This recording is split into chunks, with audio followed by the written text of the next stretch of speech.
Hello बच्चों, let's read this question. Each of these questions contain two statements, assertion and reason. Each of these questions also has four alternative choices, only one of which is the correct answer. You have to select one of the codes A, B, C and D given below and A, B, C, D आपको assertion reason के बारे में बता रखा है. Assertion is in a free fall, weight of a body becomes effectively zero and reason acceleration due to gravity acting on a body having free fall is zero. Question समझते हैं और question से रिलेटेड मैं आपको की concept भी बता देता हूँ इस क्वेश्चन में की कंसेप्ट क्या यूज होएगा।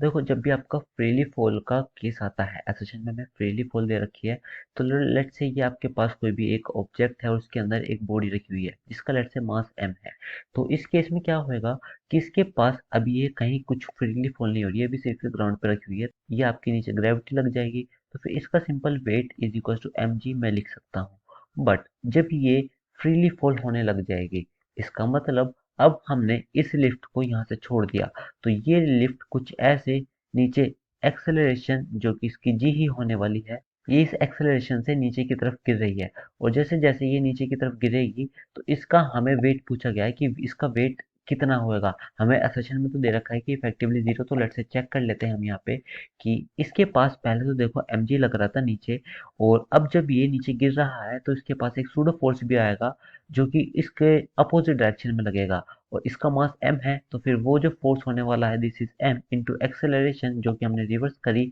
वो a, और हमने देखा फ्रीली फॉल में एक्सेलरेशन की वैल्यू g के इक्वली होती है, तो फिर इसकी वैल्यू m इंटू जी ही आने वाली है। अब आप इस बॉडी पर नेट फोर्स देखोगे तो मैं यहाँ पे नेट फोर्स दिखा देता हूँ कि लेट से आपके पास बॉडी है, इसके पास डाउनवर्ड डायरेक्शन में नीचे वेट mg और ऊपर जो फोर्स आ रहा है due to pseudo force this is also mg। तो आप देखोगे कि इसके पास नेट फोर्स जीरो होने वाला है बिकॉज दोनों अपोजिट डायरेक्शन में एक विद इक्वल मैग्नीट्यूड है, तो फिर इसके पास एफ नेट जीरो हो जाएगा और एफ नेट जीरो हो जाएगा, इसका मतलब इस बॉडी पर कोई भी किसी प्रकार का नेट वेट नहीं रहने वाला। तो यहाँ से हम कह सकते हैं कि जो इसका इफेक्टिव वेट होने वाला है during free fall this is zero. मैं यहाँ पे लिख देता हूँ कि ड्यूरिंग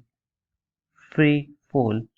वेट बिकम्स जीरो, और यही आपका असर्शन में हो रहा है कि इसने बोला है in free fall weight of a body becomes effectively zero. तो yes, during free fall effective weight zero हो जाता है and reason acceleration due to gravity acting on a body having free fall is zero, मतलब कि जो इसने acceleration due to gravity की value कही है इसने इसको जीरो बोला है, बट ये पॉसिबल नहीं है बिकॉज ये तो कांस्टेंट वैल्यू होती है जिसकी वैल्यू हमें पता है विच इज 9.8 मीटर पर सेकंड स्क्वायर। तो आपका जो रीजन है ये तो गलत होने वाला है एंड जो असर्शन है ये सही है, तो हमारा जो सी ऑप्शन है which is assertion is correct, reason is incorrect, this is the correct answer. I hope you understood this. Thank you so much, take care.